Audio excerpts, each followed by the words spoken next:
aussi longtemps que le Seigneur, la maladie ne peut pas.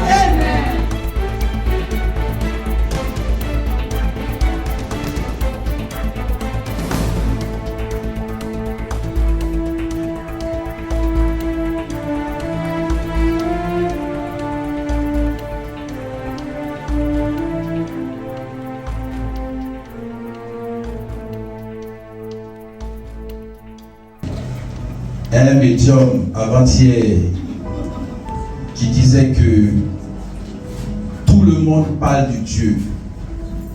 Les musulmans connaissent Dieu, ils parlent de Dieu. Les bouddhistes parlent de Dieu. Les féticheurs parlent de Dieu. Les mystiques parlent de Dieu. Qui connaît Jésus? À part les chrétiens qui connaissent Jésus. Que Jésus-Christ est le seul, celui qui est moins qui est méconnu. Alléluia. Amen. Alors que la Bible déclare que la pierre qu'ont rejeté les bâtisseurs est devenue la principale. Amen. La principale. Amen. Cette pierre est devenue incontournable. Amen. Alléluia. Amen. Cette pierre qui est méconnue, qui était méconnue, cette pierre qu'aujourd'hui beaucoup de personnes ne peuvent pas nommer, ne peuvent pas l'appeler. Cette pierre est la principale de langue. Personne ne peut avoir accès à Dieu sans passer par cette pierre. Personne ne peut recevoir quoi que ce soit de Dieu sans passer par cette pierre. Alléluia. Amen. Je veux que tu acclames encore cette pierre. Cette pierre incontournable. Cette pierre qui a été rejetée. Cette pierre qui a été refoulée, qui a été foulée au pied. Mais qui aujourd'hui, à la lumière de la parole de Dieu, croyons que cette pierre, ce monde a été créé par cette pierre. Alléluia. Amen. Alléluia. Amen. Tu vas t'asseoir.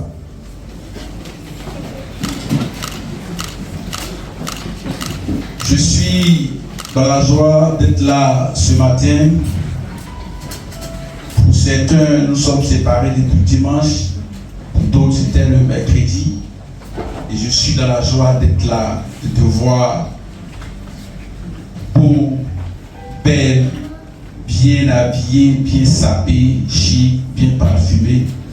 Tout ça pour le Seigneur. Alléluia. Je voudrais dire une chose. Lorsque nous nous arrêtons ici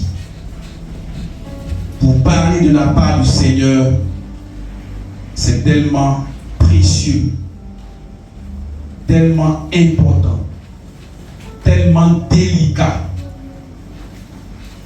que nous devons compter uniquement que sur lui pour pouvoir le faire. La Bible dit que la vie et la mort sont au pouvoir de la langue. Et cette parole que nous prêchons, qui est censée donner la vie, produire la vie, si elle n'est pas prêchée selon la vérité de Dieu, selon la sainte doctrine, au-delà de la vie que nous devons recevoir, elle peut donner la mort. C'est pourquoi la Bible dit qu'un aveugle peut-il conduire un autre aveugle?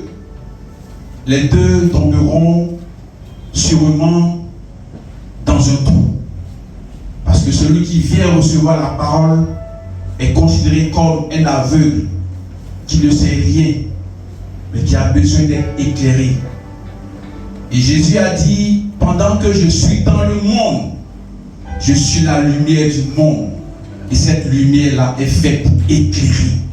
C'est comme ça que Dieu nous fait la grâce de pouvoir prêcher la parole de Jésus-Christ qui est la lumière. La parole de Jésus-Christ qui est la vérité. La parole de Jésus-Christ qui donne la vie. Alléluia. Que Dieu nous bénisse.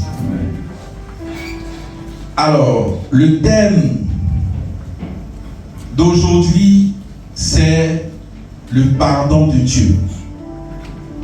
Je crois que nous avons plusieurs fois entendu parler du pardon, mais il est important, il est nécessaire, comme on le dit, la répétition est pédagogique. Il est important qu'on revienne souvent sur ces passages essentiels pour l'humanité. Essentiels pour l'humanité. Alléluia. Lorsqu'on parle de pardon, c'est qu'il y a eu offense. C'est qu'il y a eu désobéissance. C'est qu'il y a eu dégâts. Lorsqu'on parle du pardon dans la Bible, c'est qu'il y a eu péché. Nous allons prendre notre Bible. Dans le livre du prophète Ésaïe.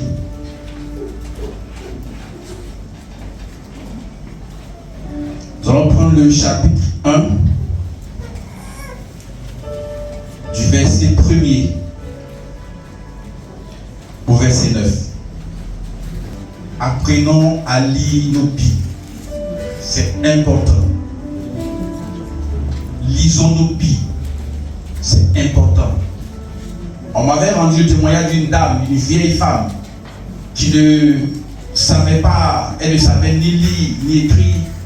Et elle avait tellement l'amour du Seigneur que elle prenait sa Bible et elle allait vers un pasteur chaque fois. Et le pasteur lit. Et il lui explique. Tellement elle avait l'amour. Elle savait ni lire, ni écrire. Mais elle avait l'amour. Et elle se promenait avec sa Bible pour chercher la connaissance. Et nous qui avons la capacité aujourd'hui, Dieu nous a fait la grâce, beaucoup sont partis à l'école, ils savent lire. Mais ils ne touchent la Bible qu'une seule fois dans la semaine, le dimanche. Ils se lèvent, prennent les essuies parce que toute la semaine, la poussière est tombée dessus. Puis ils viennent avec ça. C'est important. Nous devons lire beaucoup les Écritures. Ésaïe 1, du verset 1er au verset 9. Je fais la lecture.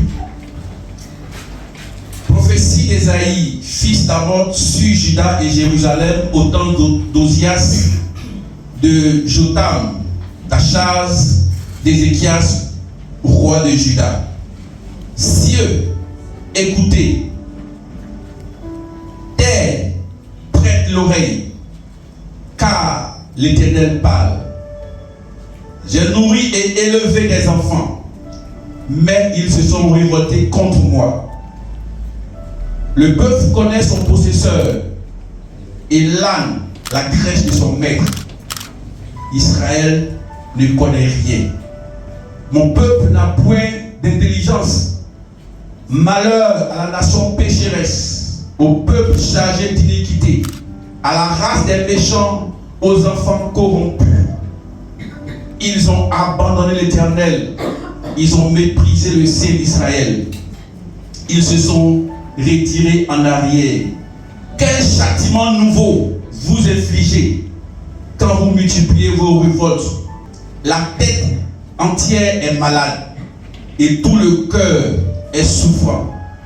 De la plante du pied jusqu'à la tête, rien n'est en bon état. Ce sont des blessures, contusions et plaies vives qui n'ont été ni pensées, ni bandées, ni adoucies par l'huile. Votre pays est dévasté. Vos villes sont consumées par le feu. Des étrangers dévorent vos campagnes sous vos yeux. Ils ravagent et détruisent comme des barbares. Et la fille de Sion est restée comme une cabane dans une ville. comme une hutte dans un champ de concombre, comme une ville épargnée.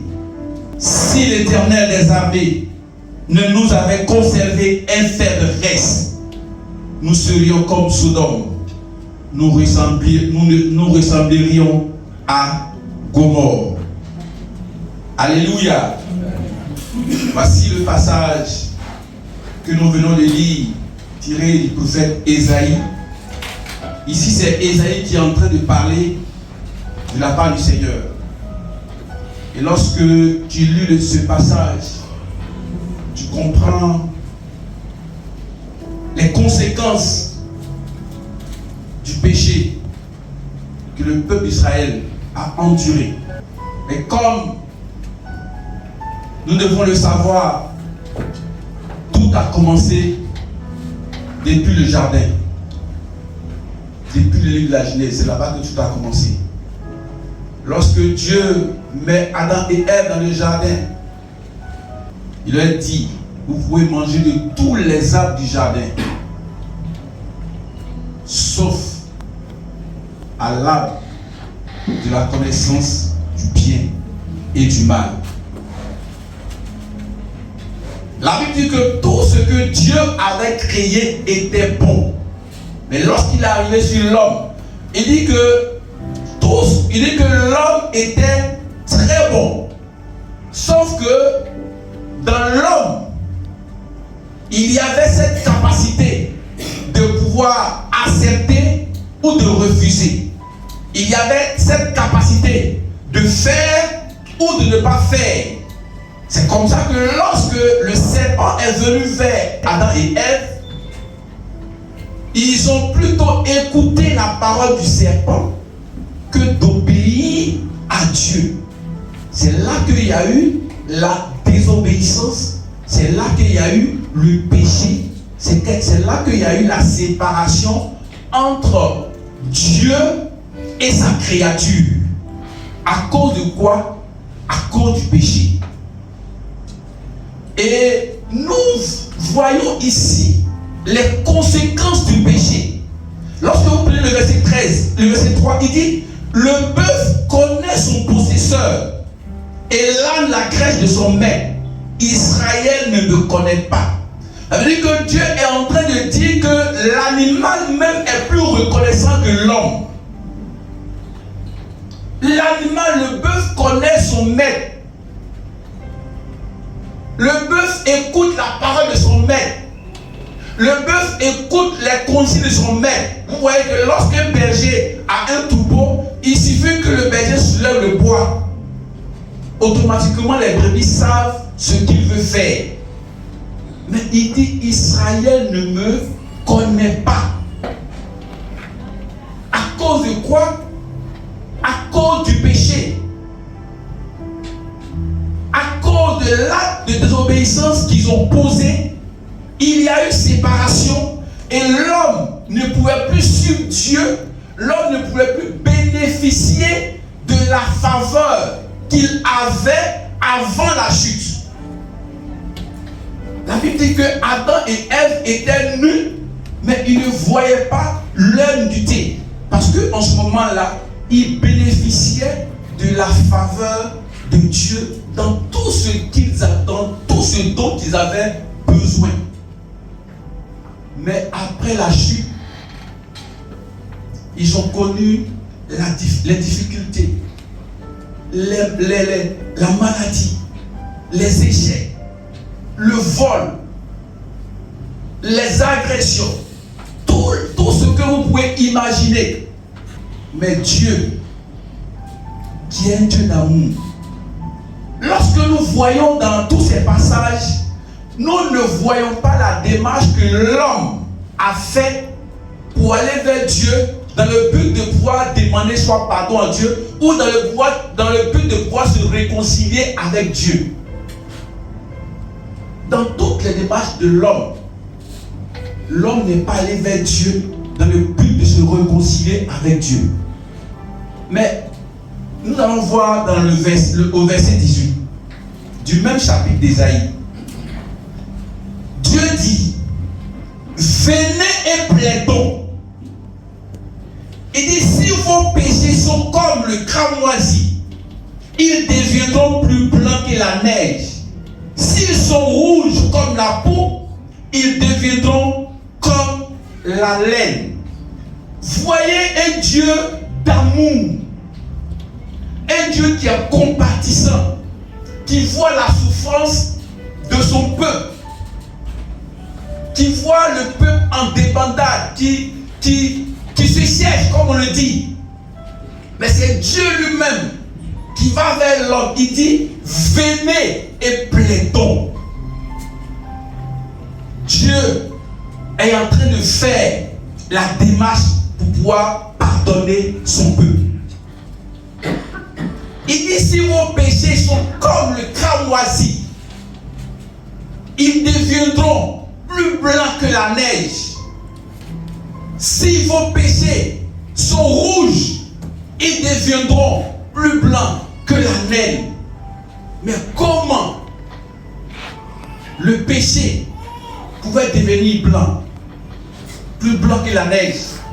Comment le péché qui a dénaturé l'homme, a disqualifié l'homme, le péché qui a gâté l'homme, peut devenir blanc, être lavé? Comment cela pouvait se faire? Nous allons prendre Lévitique 17, le verset 11. Nous allons pas à pas pour pouvoir bien comprendre la démarche de Dieu vers l'homme dans le but de pouvoir lui donner le pardon. Comme le thème le dit, le pardon de Dieu. La Bible dit, car la vie de la chair est dans le sang. Je vous l'ai donné sur l'autel afin qu'il serve d'expiation pour vos âmes. Car c'est par la vie que le sang fait l'expiation.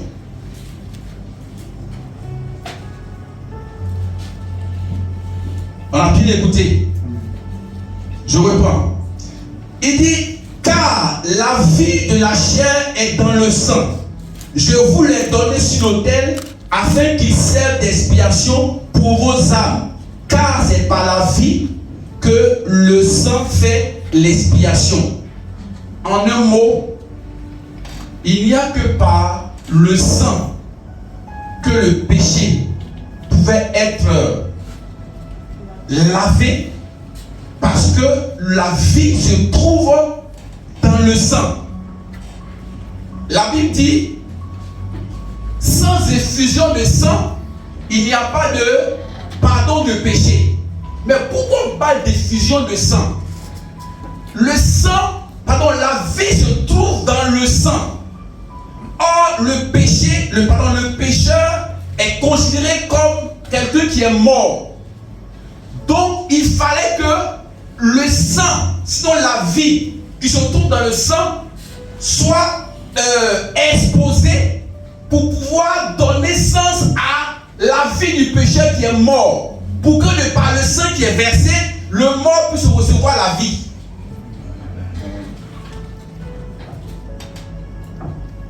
Est-ce qu'on se comprend? La vie, la messe même le dit, que le sang, les éléments qui composent la vie sont dans le sang. C'est pourquoi lorsqu'une personne se vide de son sang, elle meurt. Et la vie se trouve dans le sang. Donc lorsque Dieu donne l'instruction à son peuple de pouvoir faire l'expiation de l'âme par le sang, c'est pour que la vie qui se trouve dans le sang puisse donner la vie à celui qui est mort, qui n'a pas de vie. Alléluia. Amen. Mais là, on parle des sacrifices des taureaux et des boucs sous l'ancienne alliance. Nous devons savoir que tout ce qui s'est passé dans l'ancienne alliance, c'était l'image de ce qui allait se présenter, qui allait se passer dans la nouvelle alliance. C'est pourquoi Dieu parle toujours avec des symboles. Mais est-ce que le sang d'un animal pouvait donner la vie à un homme qui est mort. Non. Pourquoi? Parce que la Bible même dit, dans le livre des Hébreux 10, verset 4, qu'il est impossible que le sang des taureaux et des boucs puisse ôter le péché. Ça veut dire que le sang qui sera versé, le sang d'un animal qui sera versé, quelle que soit la quantité de ce sang, ça ne pouvait pas donner la vie parce que ça ne pouvait pas ôter le péché avant que la vie ne rentre dans la personne qui est considérée comme morte. Amen. Alléluia. Amen. On prend un animal, on asperge son sang dans le but de pouvoir expier le péché de la personne qui est pécheresse avant de lui donner la vie. Mais le sang de l'animal ne pouvait pas ôter ce péché-là. Mais quel est le sang? Quel est le sang qui était capable, que Dieu pouvait choisir dans le but de pouvoir ôter d'abord la mort, de pouvoir ôter la condamnation qui pesait sur l'homme? Quel est ce sang-là? Hébreux 10, le verset 6 à 10. Il dit: tu n'as agréé ni holocauste, ni sacrifice pour le péché. Alors, j'ai dit, voici, je viens. Dans le rouleau du livre, il est question de moi pour faire, ô Dieu, ta volonté. Après avoir dit, tu n'as voulu agréer ni sacrifice, ni offrande, ni holocauste, ni sacrifice pour le péché, ce qu'on offre selon la loi. Il dit ensuite, voici, je viens pour faire ta volonté. Il supprime ainsi la première chose pour établir la seconde. Verset 10. C'est en vertu de cette volonté que nous sommes sanctifiés par l'offrande du corps de Jésus-Christ une bonne fois pour toutes. Alléluia. Amen. Il n'y a que le sang de Jésus-Christ seul qui avait cette capacité de pouvoir ôter le péché. D'abord, de pouvoir ôter la condamnation qui pesait sur l'homme. D'abord. Alléluia. Amen. Il n'y avait que ce sacrifice-là que Dieu pouvait agréer. Amen. Lorsque nous revenons dans le livre d'Ésaïe, on va revenir rapidement, on va dire des choses. Ésaïe, le chapitre 1, le verset 10, il dit: écoutez la parole de l'Éternel, chef de Sodome, prêtez l'oreille à la loi de notre Dieu, peuple de Gomorrhe. Qu'ai-je à faire avec la multitude des sacrifices, dit l'Éternel? Je suis rassasié des holocaustes de béliers et de graisse des veaux. Je ne prends point plaisir au sang des taureaux, des brebis et des boucs. Il dit: quand vous venez vous présenter devant moi, qui vous demande de souiller mes parvis? Dieu était en train de disqualifier toutes les actions que les gens pouvaient faire comme sacrifice, comme offrande de taureaux, de bœufs, dans le but de recevoir quelque chose de Dieu. Mais je me suis posé la question, c'est pas Dieu lui-même qui a instauré les sacrifices? Mais pourquoi il dit que vous venez souiller mon parvis avec le sang de vos taureaux? Alléluia. Amen. Il était en train de disqualifier tout ce qui était comme action dans le but de recevoir le pardon de Dieu. Il était en train de disqualifier toutes les actions, tous les efforts que l'homme pouvait faire dans le but de plaire à Dieu. Demain, nous avons un jeune qui commence. Un jeune de 12 jours, c'est ça? Vous savez que sous l'ancienne alliance, lorsqu'on jeûnait, on se couvrait de sacs et de poudre, de cendre. et pour montrer aux gens qu'on était en train de jeûner. Il fallait que celui qui jeûne montre qu'il est en train de jeûner parce qu'il croit que c'est en cela qu'il pourrait recevoir la faveur de Dieu. Mais Ésaïe 58, Dieu dit, il dit, je ne prends point plaisir à ce jeûne-là. Il dit, voici le jeûne auquel je prends plaisir. Partage ton pain avec celui qui a faim. Si tu vois quelqu'un qui est nu, donne-lui un habit. Dieu dit que ce n'est pas dans les actions que nous allons recevoir quelque chose, mais plutôt nous devons manifester l'amour. Manifester l'amour.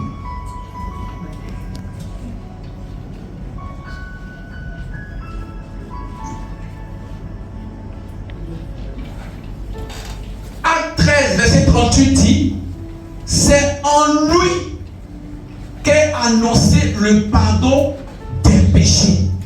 En Jésus-Christ qu'est annoncé le pardon des péchés. Mais est-ce que Dieu nous pardonne?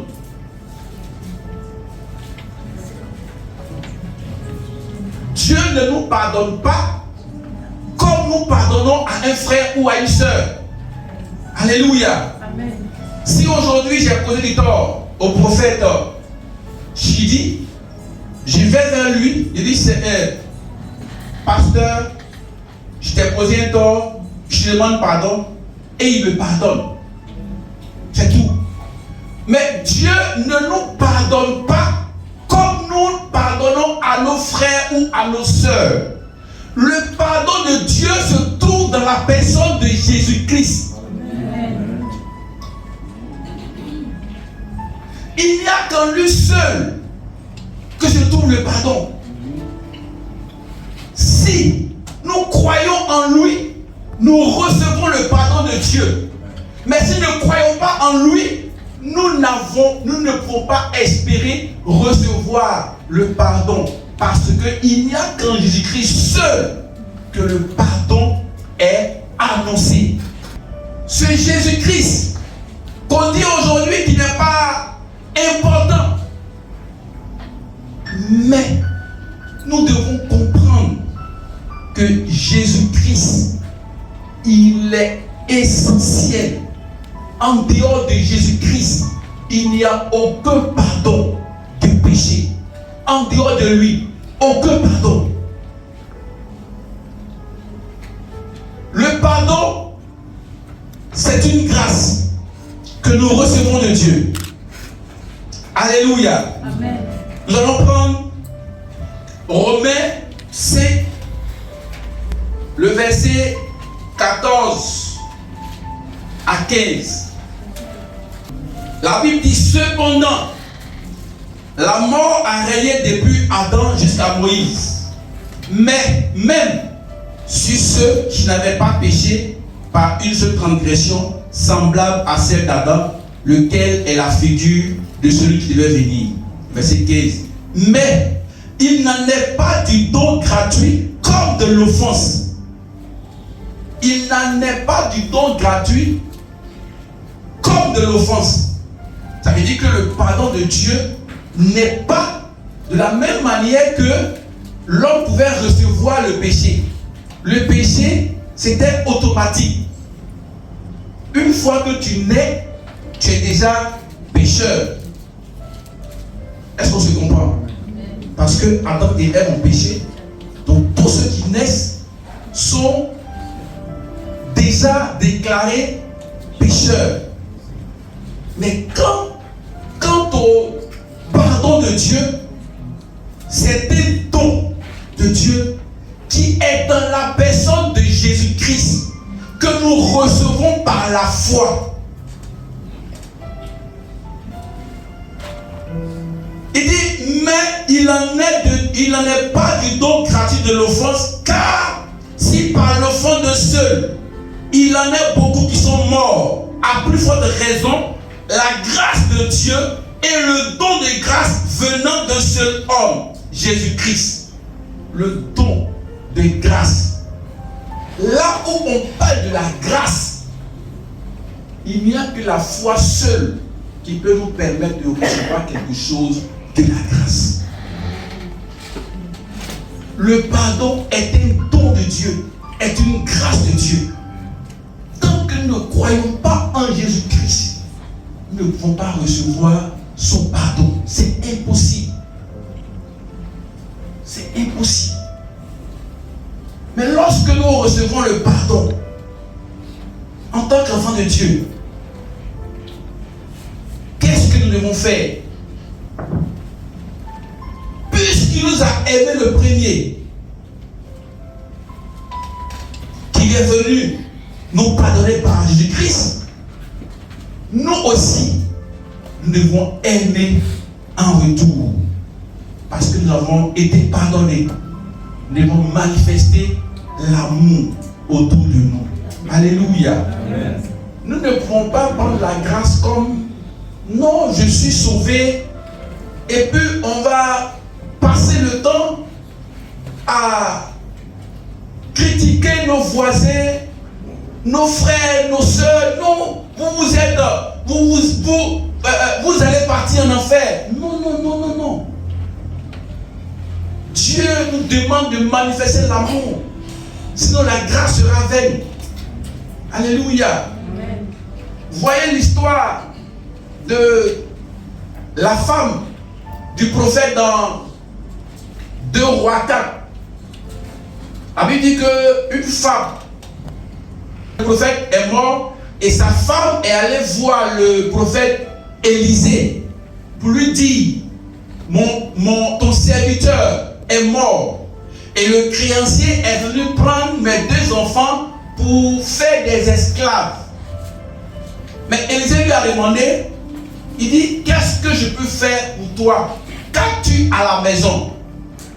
Elle dit, ta servante n'a rien du tout qu'un vase, qu'un seul vase. Mais Élisée qui tenait à faire quelque chose pour la dame, il lui a dit, va demander des vases vides à tes voisins. Demande des vases en grand nombre. Demande des vases en grand nombre. Parce que Élisée voulait faire quelque chose dans la vie de la femme. Mais la femme est allée voir les voisins. Il lui a demandé des vases. Imaginez que cette femme-là, elle n'était pas en de bons termes avec son voisinage. Est-ce qu'elle pouvait avoir les vases? En ce moment précis-là, la manifestation de la grâce dépendait des voisins. Parce que si elle n'avait pas les vases, il allait être difficile pour Élisée de pouvoir atteindre l'objectif pour lequel la femme l'a sollicité. Mais lorsqu'elle allait prendre les vases vides, Élisée lui a donné les consignes. Ferme-toi dans ta chambre, remplis les vases d'huile. Et lorsque la femme a fini de remplir les vases qu'elle a eus, la Bible dit que l'huile s'arrêta. Pourquoi? Parce qu'elle n'a pas eu assez de vases. Alléluia. Dieu nous dit, puisqu'il nous a aimés, le premier, nous devons aussi en retour aimer nos frères, aimer nos voisins. Aimer, ce n'est pas seulement donner de l'argent, ce n'est pas seulement donner du matériel. Annoncer la bonne nouvelle à ton voisin, à ta voisine, c'est manifester l'amour. Jésus a dit, allez partout et faites de toutes les nations des disciples. Mais lorsque nous recevons la parole, la vérité, et nous gardons cette parole dans notre cœur, nous ne la partageons pas, est-ce que nous sommes en train de manifester l'amour? Dieu nous a tellement aimés qu'il nous a donné le pardon en Christ. Nous devons aussi à notre tour manifester l'amour.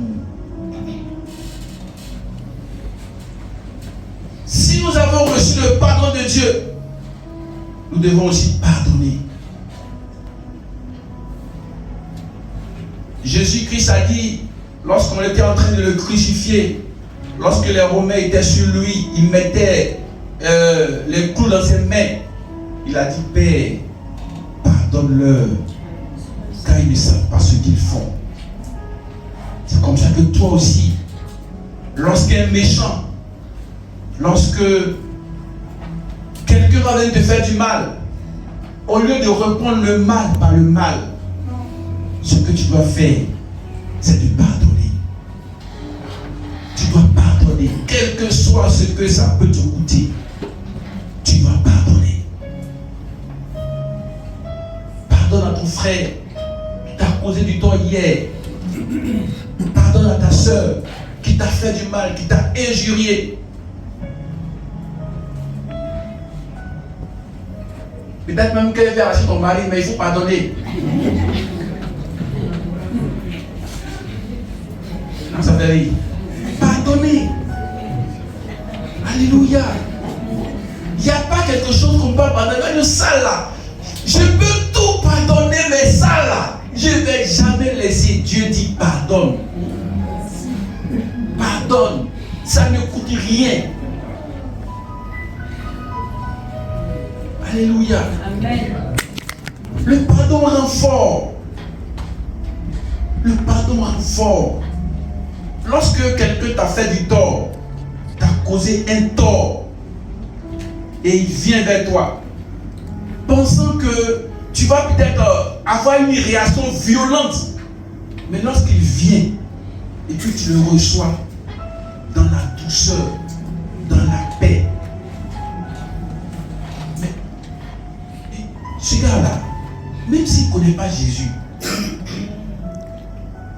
lorsque tu vas lui parler de Jésus là, il va dire oui, il n'y a pas de problème, je vais te suivre. Parce que je vois comment la parole que tu as reçue t'a transformé. C'est comme ça l'effet de la parole que nous recevons.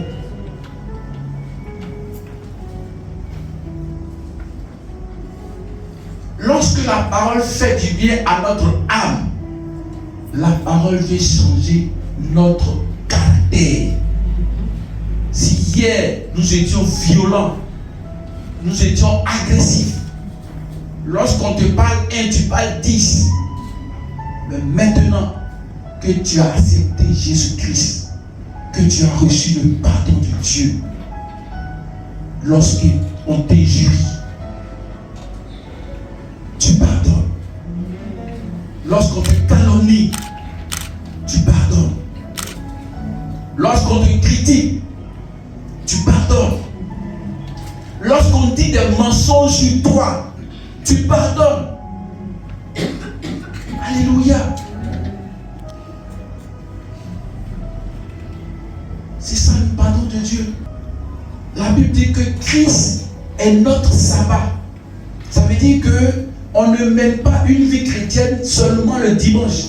Mais puisque nous sommes en Christ, c'est pour la vie. C'est pour tous les jours.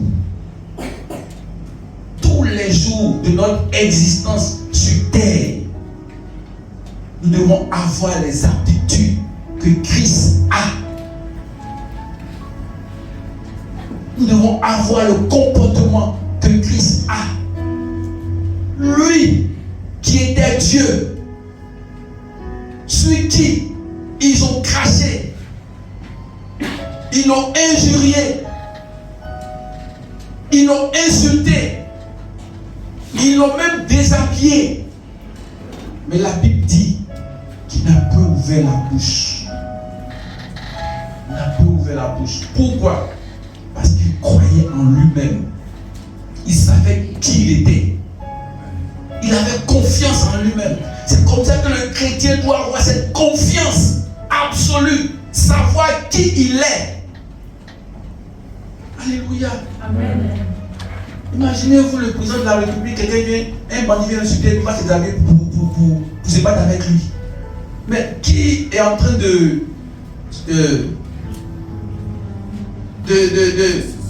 s'exposer?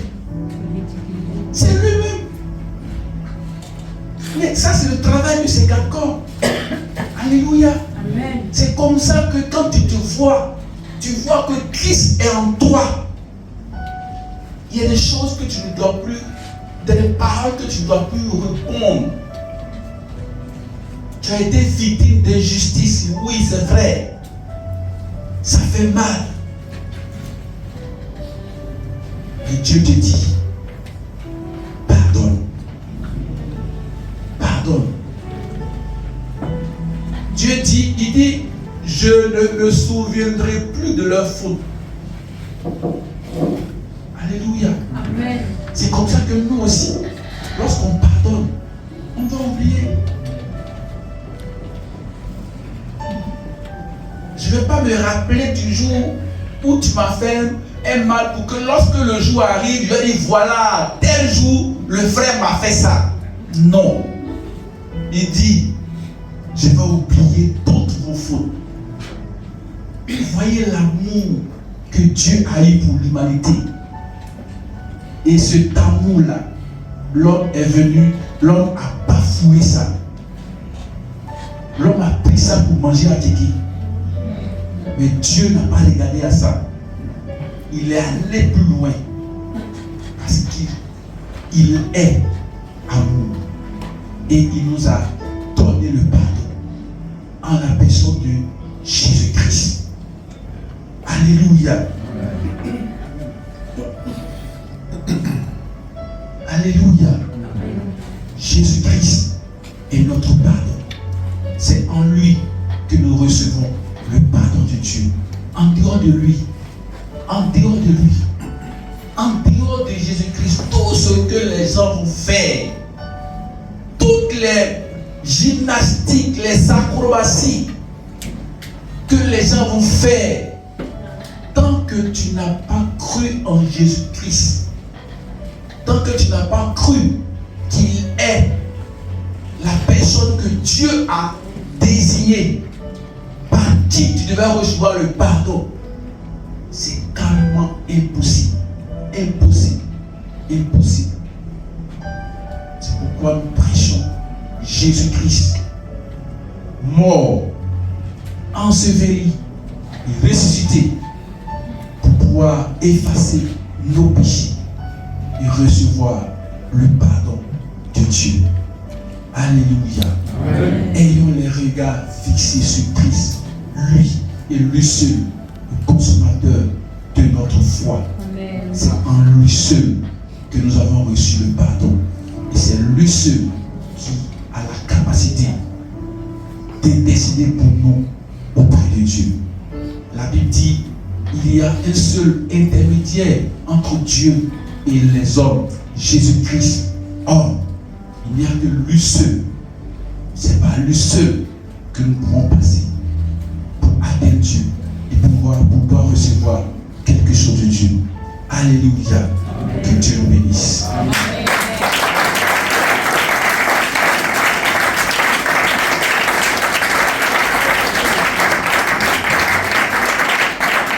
Tu vas prier le Seigneur. Tu vas dire merci au Seigneur. Tiens-toi debout. Tu vas dire merci au Seigneur Jésus-Christ. Dieu a disqualifié les sacrifices de taureaux et de bœufs au profit de Jésus-Christ. Lui et lui seul. Parce qu'il avait dit que il est impossible que le sang des boucs et des taureaux puisse ôter le péché. Jésus-Christ est la personne que Dieu a désignée pour pouvoir te donner le pardon. Ensemble, devons la voix. Et disons merci au Seigneur Jésus-Christ qui est venu effectivement expier la condamnation, ôter ce péché qui était comme un mur de séparation entre Dieu et nous et qui a permis que nous puissions recevoir le pardon de Dieu. Seigneur, je veux te dire merci. Merci parce que hier, le peuple d'Israël avait reçu l'ordre de pouvoir faire les sacrifices de bœuf, de taureau. C'était l'image le but de nous donner la vie. Parce que étant pécheur, l'homme n'avait pas de vie. Il était considéré comme mort. Mais ce n'est pas ton sacrifice que nous pouvons avoir la vie. Et c'est pour cela que ton sang a coulé. Parce qu'il n'y a que dans ton sang que je trouve la vraie vie. Merci Seigneur pour ton amour. Sois béni, sois élevé, sois célébré à jamais. Que l'honneur et la gloire te reviennent au nom de Jésus. Amen. Tu vas encore plus, Seigneur. Dieu nous a pardonné totalement. Il faut retenir cela. Il nous a pardonné totalement. Il dit, je ne me souviendrai plus de vos péchés. Ça veut dire que Dieu ne tient plus compte de tout ce que tu vas faire, qu'elle soit bonne ou mauvaise. Ce n'est pas ça qui intéresse Dieu, mais c'est ta croyance. Ce en quoi tu crois, ce en qui tu crois, c'est ce qui intéresse Dieu. Tu vas dire merci au Seigneur parce qu'il t'a pardonné totalement en Christ. Il n'y a rien qui reste. Totalement, tu as reçu le pardon de Dieu. Ensemble, lèvons la voix. Disons merci au Seigneur parce que nous avons reçu un pardon total, un pardon entier. En Christ, nous avons reçu un pardon total. Ce n'est pas un semi-pardon, mais c'est un pardon entier. Merci, Seigneur Jésus-Christ, parce que je crois dans mon cœur que Dieu par ton sacrifice, j'ai reçu un pardon total. L'ancienne alliance connaît que nous devons faire des sacrifices annuels, mais ton sacrifice a été fait une bonne fois pour toutes. C'est pourquoi je suis là ce matin pour te dire merci, parce que j'ai reçu le pardon total, totalement. Merci Seigneur pour le sacrifice qui m'a donné la vie. Sois béni, sois élevé, sois célébré à jamais. Que l'honneur, la magnificence et la gloire te reviennent au nom de Jésus. Amen. Alléluia. Si tu crois que tu as reçu le pardon de Dieu, acclame très fort le Seigneur.